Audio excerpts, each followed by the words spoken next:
All right. Good morning, everyone. Matt Braden here from the GPAR team. Hope everybody had a great weekend. We're going to kick off this week a little early than normal with a coffee talk. But before we get to that, let's look ahead to what is next week. Breaking news, next week is the renewal deadline for your PA real estate license. Hopefully, we have a lot of people who have taken care of those things. If not, now is the time to do it. Do it this week. Remember that system with the state real estate commission can be a little bit wonky, a little bit funny. Let's not get caught up at a last minute crush when a whole bunch of folks from around the entire Commonwealth of Pennsylvania are trying to renew. So do it this week, please, to make yourself a little bit more sane. And if you've completed everything, congratulations to you. You don't have to sweat a single thing. So awesome on that. So let's get to today, coffee talk. We're really pleased to have Councilmember-at-Large with us today, Derek Green. He's two-termer, and Jake will get into a little bit of that stuff, but a lot of hot button things are going on right now. So it's very timely that we have him with us today. So with that, good morning, Jake. Good morning, Matt. Good morning, everyone. And good morning, Councilmember Green. I really appreciate everybody making it out here this morning and appreciate you being with us, especially this time of year with everything going on, and especially in light of the property assessment news from the last couple of weeks. But if you could just tell us about yourself, your path to council, how long have you served, where you serve, and everything else. Well, good morning, Jake. Good morning, Matthew. Good morning to GPAR. This is not my first Zoom with you, but I think it may be my first coffee talk. So good morning. It's a pleasure to be here with all of you. And I'll be somewhat brief because I really want to have a conversation and dialogue. It's one thing I try to do as much as possible. I really try to get out of City Hall because you really can't see what's happening in the city of Philadelphia if you're in this building 24/7. That was a little bit challenging during the pandemic because we couldn't really engage with each other like I'd like to do. And there's only so much you can do on a Zoom or Skype or Microsoft Teams to the chat feature. And we really have to engage and have those type of conversations in order to really see what's happening and get to know people in our city. So a brief background about me: I came out of the University of Virginia in the early 90s. I worked at Meridian Bank. Some of you may remember Meridian Bank. Professionals with a personal touch. I was a small business lender for Meridian for a few years, and then went back to law school. Coming out of law school, I had a chance to work in Delaware, working in the Delaware Department of Justice, where I worked in the Securities Division. And while I was there, I had such a focus on finance and investments and banking, the head of that division suggested I get some trial experience. So I spent some of my time in both the Securities Division and also the Criminal Division. And there I got a chance to do jury trials and really learn about the nuances of being a prosecutor. The chief of my unit in the Securities Division stepped down. And so I had a chance to then decide to come back to Philadelphia, interview with a couple places, and I was recruited into the district attorney's office when Lynn Abraham was the DA. I served in the DA's office, but I was also doing a lot of work in my community, especially in the Mount Airy community, especially regarding economic development. I wanted to kind of blend my economic development and my previous career together. So I had the opportunity to transfer from the DA's office into the law department as a deputy city solicitor. And when I was in the law department, I had the chance to work with a lot of different economic development agencies in the city, from, of course, the Commerce Department and Philadelphia Industrial Development Corporation, PIDC, the Redevelopment Authority, HUD, the Chamber of Commerce, and really all of the acronyms I learned about in reference to economic development. And it was there working in that office when my former boss started to address the issue of predatory lending. She was concerned that some of her church members and neighbors and constituents in the 9th Council District had gotten to loans that they really were not quite sure how they got into those loans. And so working with then Councilmember Marion Tasco, we drafted one of the nation's first anti-predatory lending bills. She then, her legislative aide decided to run for judge, and I gave me an opportunity to join her office, where I worked with her for a number of years. And as upon her retirement, I was actually going into private practice. And the current mayor decided to resign to run for mayor.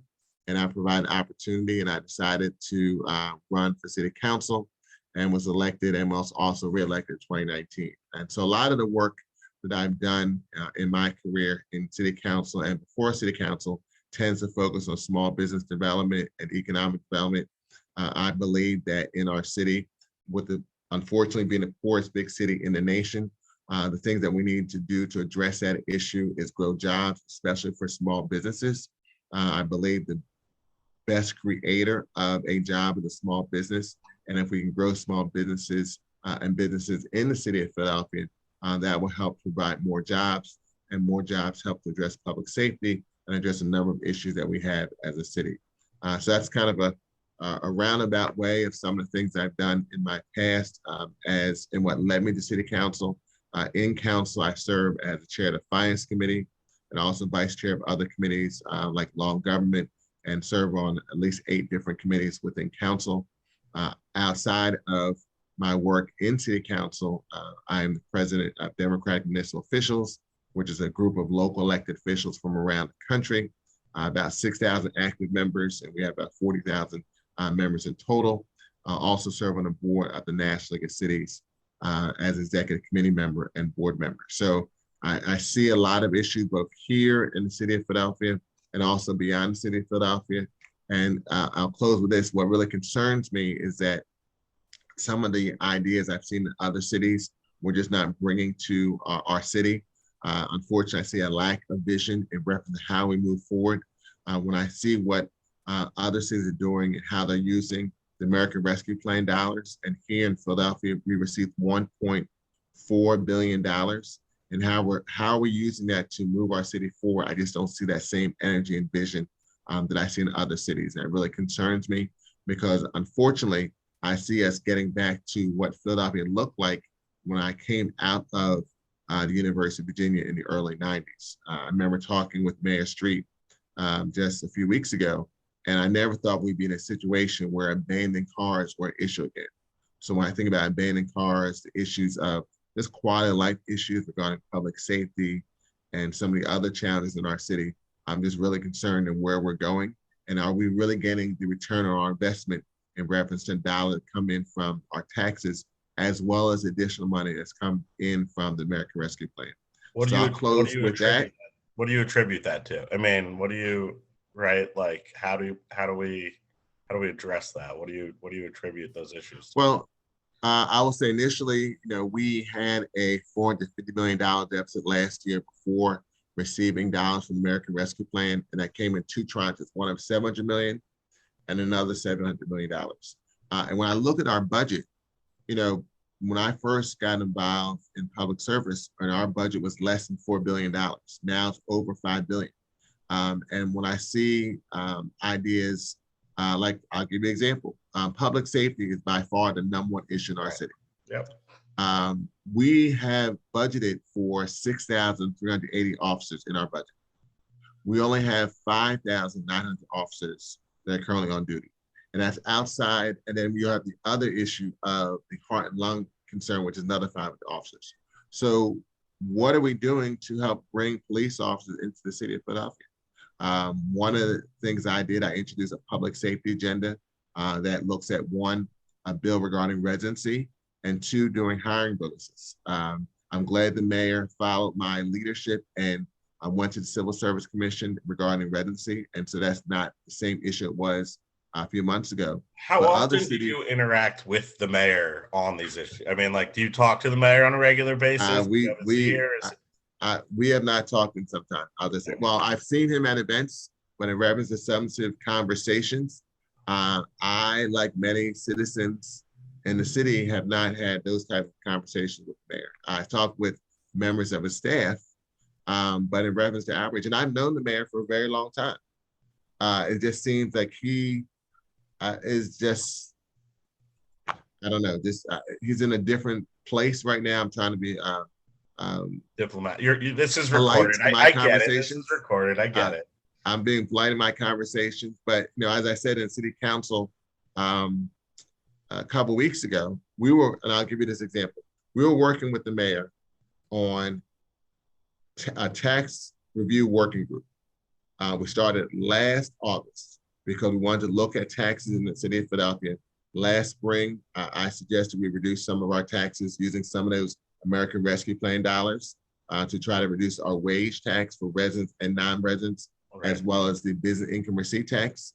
Was not successful getting that done in council, but we did put together a tax reform working group. So the mayor's staff, was part of that group. We brought in members of council, citizens, and we met on a regular basis from August of last year, all the way through December. And the mayor kept saying, well, whatever comes out of the working group, we'll use that for tax policy going forward. As we go into January of this year, the mayor still held on to that commitment. Even in his budget address in March, he made that same statement. Now, we knew we needed to look at the assessment information. So before we could start really coming together for a plan, for the new fiscal year starts July 1. So as we were waiting for that assessment information, we're saying, okay, when's the assessment data coming out? When is it coming out?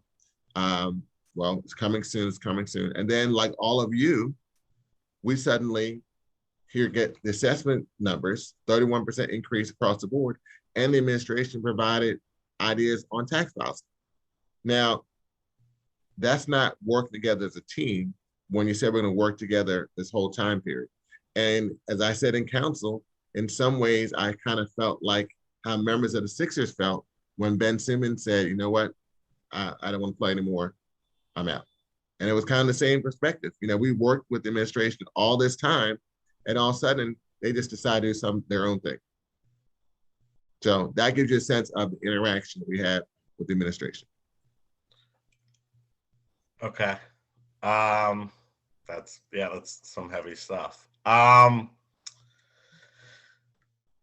mean, how do you move forward? I mean, are you communicating with his staff? Like how does the city function if council and the administration aren't getting along or aren't communicating? Like how do we function?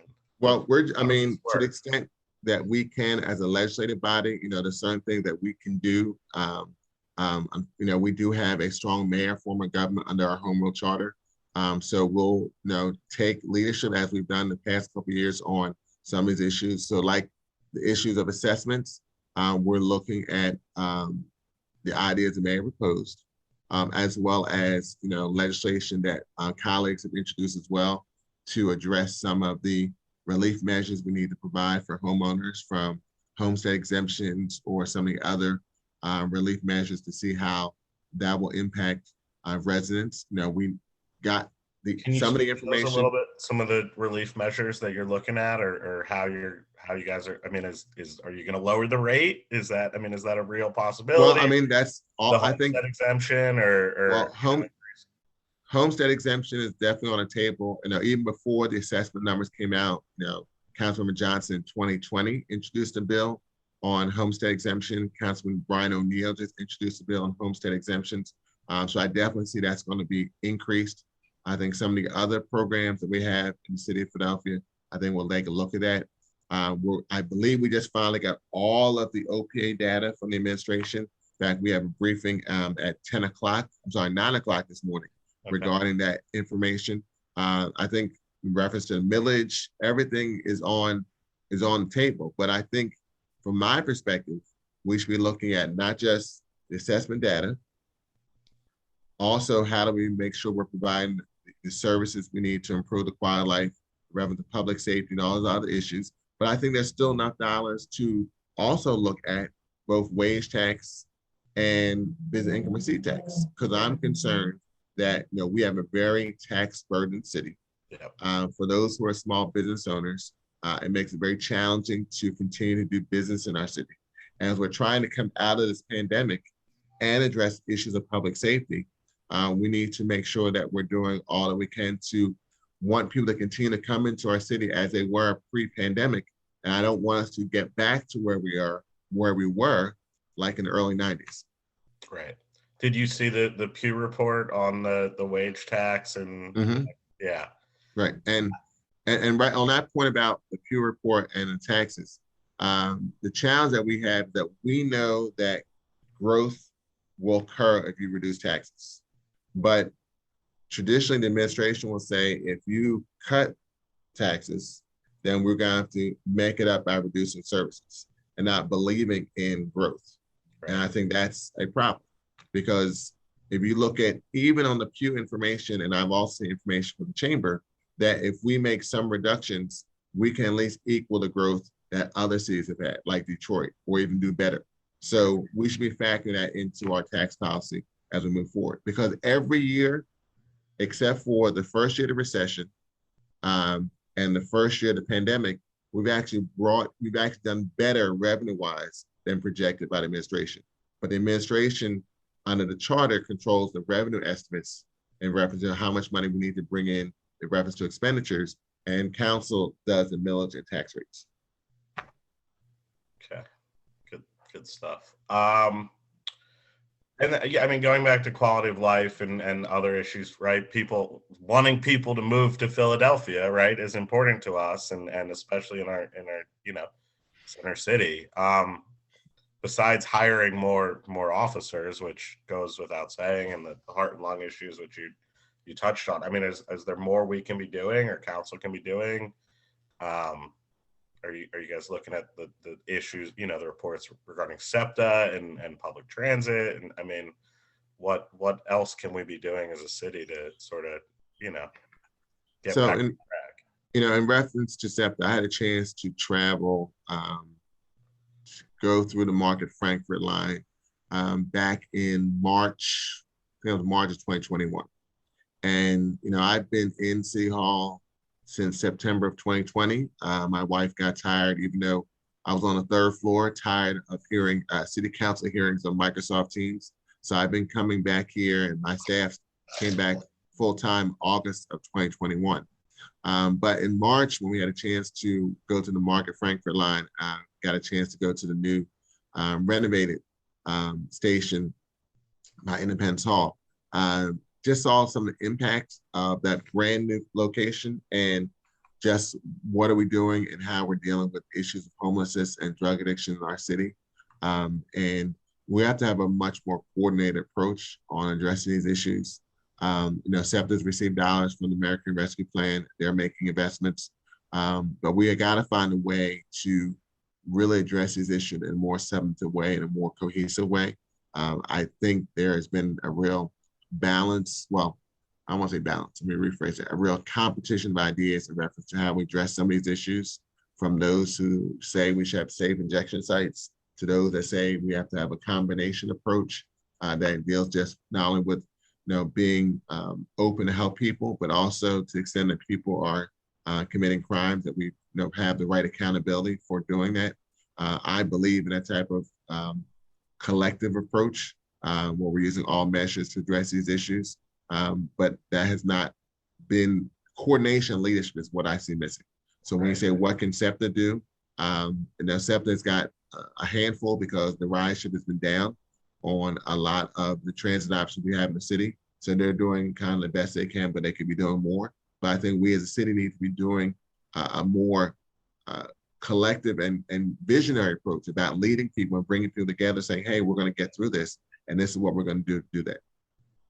Who do you work closely with on council? Like, who are your people on council? Or So Alan and I talk quite a bit on a lot of different issues. I think because we both have similar. Makes sense. I could see that connection. Yeah. We have similar ways we look at things. Both having a business background. But there's other members of council that I think, I've talked with Maria. I talked with council president.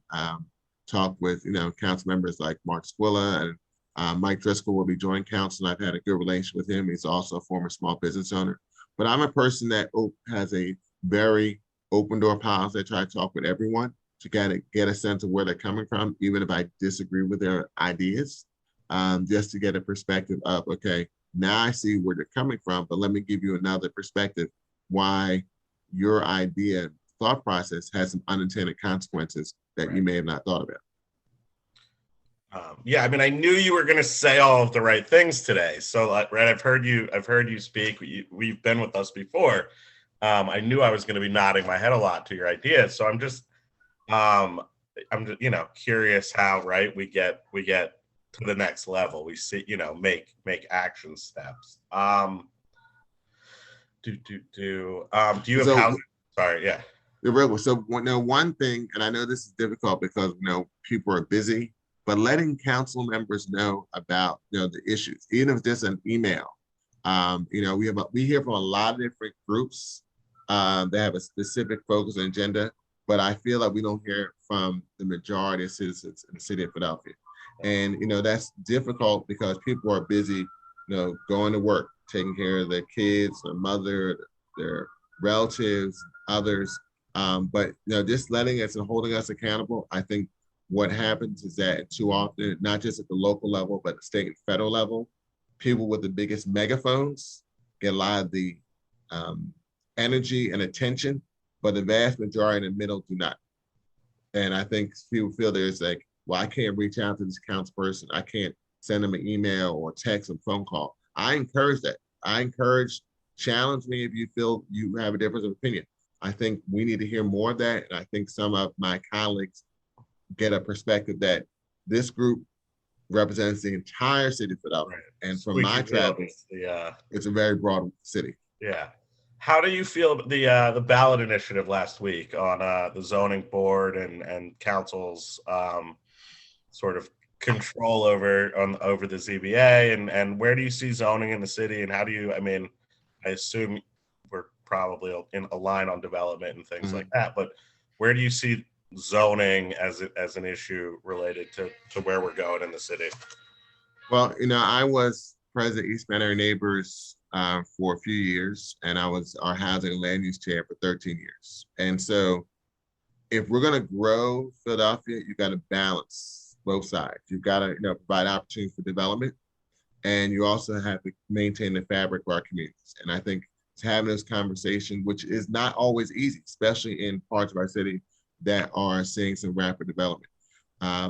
And I've pushed back on near neighbors when they say, well, we don't want a multifamily house here, or we don't want to see this property turn into a duplex or triplex.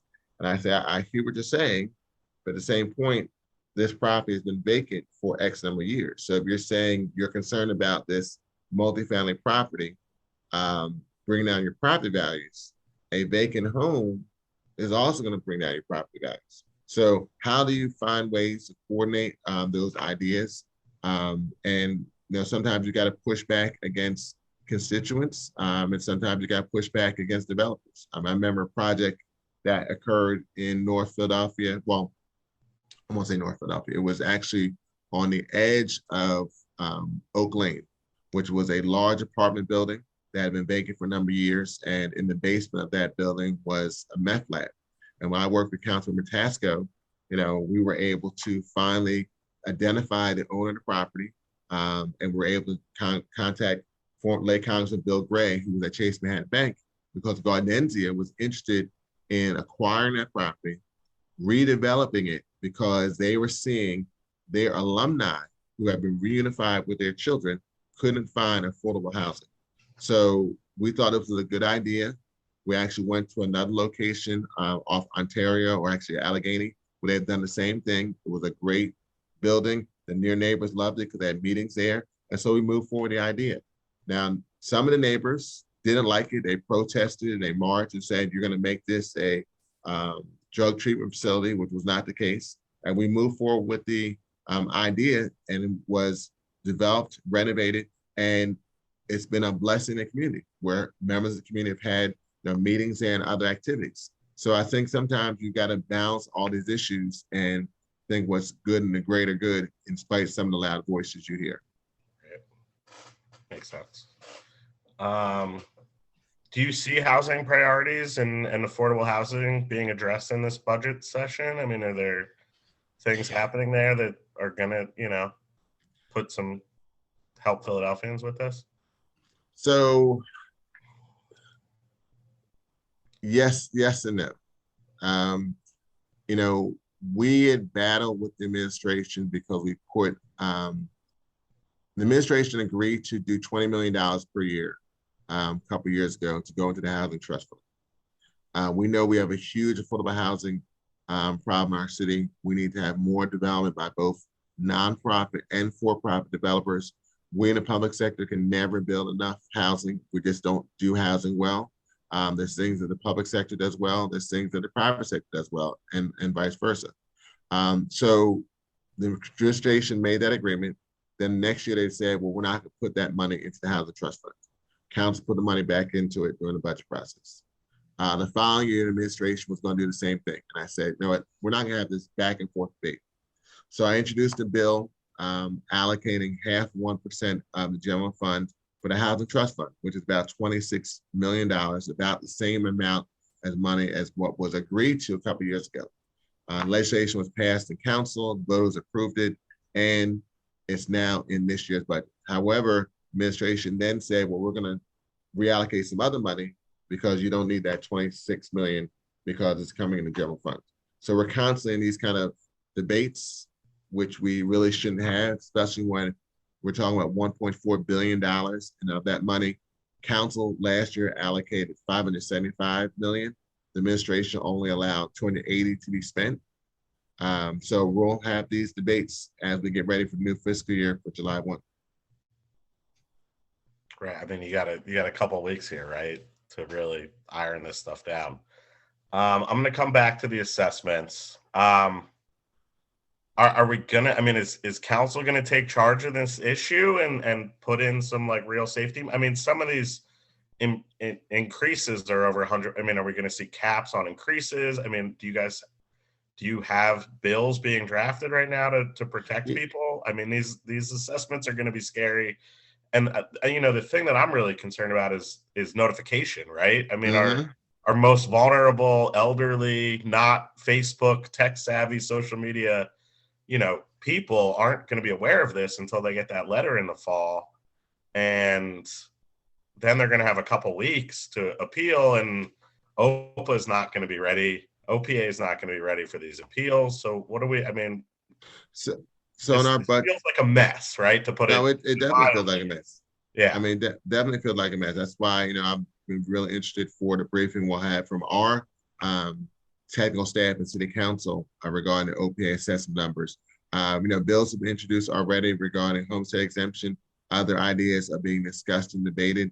I see us, you know, coming together as a body to address some of these issues in a way that will make it easier, not just drop on constituents like it was dropped on us and everyone a few weeks ago. Even issues like, you know, there was a debate during the budget hearings with the Office of Property Assessment regarding envelopes. Like there's a delay in getting envelopes. Like, what are we talking about? What are we talking about? Exactly. I mean, like what, envelopes? I mean, WB Mason, Staples. I mean, come on, we're talking envelopes to get information out. So even the process of how long people have to get information to a first level review, to do an actual oral appeal, which, you know, I've already been, you know, advocating constituents that, you know, you should try to do an oral appeal as opposed to written, as well as a first level review. Use all the resources at your disposal, making sure you're gathering information from your, you know, your community about the value of houses in your neighborhood. But I think unfortunate thing, there is a perspective that those who are savvy will have the resources to appeal. And those who don't have those same resources will not have the ability to appeal and will end up paying higher real estate taxes. And that's a real concern. And I mean, that's a fact, right? I mean, and that's a fact. Right? And yeah.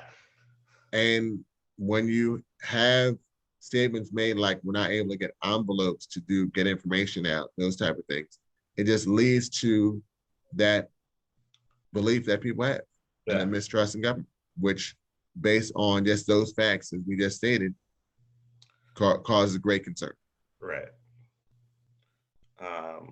Yeah, I mean, to say I'm a little worried about the tax assessments and when those escrow bills come due for Exactly. there's That's gonna be, right. It's gonna be sticker shock because people have mortgages and now their taxes are paid through escrow, and so their mortgage company suddenly say, next "Hey, winter they get a bill for right," and who knows what other, because we're dealing with inflation and other issues. right, What other, maybe insurance costs go up, your homeowner's insurance go up. I mean, so there could be other dynamics in addition to the real estate taxes. right. Well, I hope you have a good meeting today on this and can get some answers and sort of nail this down. Do you think we'll see a bill to lower the millage rate? I mean, is that a I mean, possibility? that's been discussed. I think everything is on the table. I want us to get a sense when we talk about assessments, what type of measures, like if we do a homestead exemption of 90,000, Right. or 95. Now there's certain limits and how far we can go based on us being, here within the Commonwealth of Pennsylvania. But what would that cover if we do this change or this change and that? How does that cover, the number of citizens in the city of Philadelphia? I think we'll start to get some of that information now that we have the assessment data in the form that that council can use. I mean, that's just another example. So the assessment data came out in the press. So immediately council said, well, can you have this information put into like a form that we can now review and assess? And it took them like a week and a half to do that. Now we ask every year for whenever we get this type of data to put in a form in a way that we can gather. Like, this is not like you knew this was coming, so you couldn't just get ready to do it at the same time. But it's those type of. What are you specifically championing? I mean, do you have your own ideas on how this can be addressed and fixed? Well, I mean, I definitely homestead exemptions is one area. I also want to look at the millage. I want to get a sense of, across the city and getting a full review of the assessment data, how this is impacting people. Now, we've had a lot of growth in the city of Philadelphia. Right. We've also not had assessments done in a couple of years, mostly because of the pandemic. So I want to get a sense of this whole package of, where we are in reference to property value in the city of Philadelphia. And also, we've also looked at the methodology that Office of Property Assessment is using to do this. I mean, it wasn't that long ago when we during another administration, we had this whole actual value initiative. Yep. Remember before we had the common level ratio and this factor just to try to figure out your real estate taxes, which was just calculus to say the least. Yeah. One of the questions, was what's the methodology you're using, because that also should be open for anyone to be able to see. So we'll have those questions as well. Okay. I lost it. I had a question and I had a follow-up. I lost it.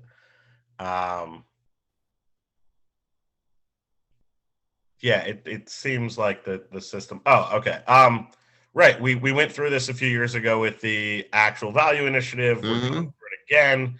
I mean, there has to be a way where this isn't like sticker shock. Let's fix, right? Like the city's changing. We have appreciation in different neighborhoods. We have like, how do we get a system where this isn't happening every 4 years or every 3.5 years? Like, and that's one of my questions and concerns. I'm going to be, following up some of my colleagues in both national legal cities and DMO.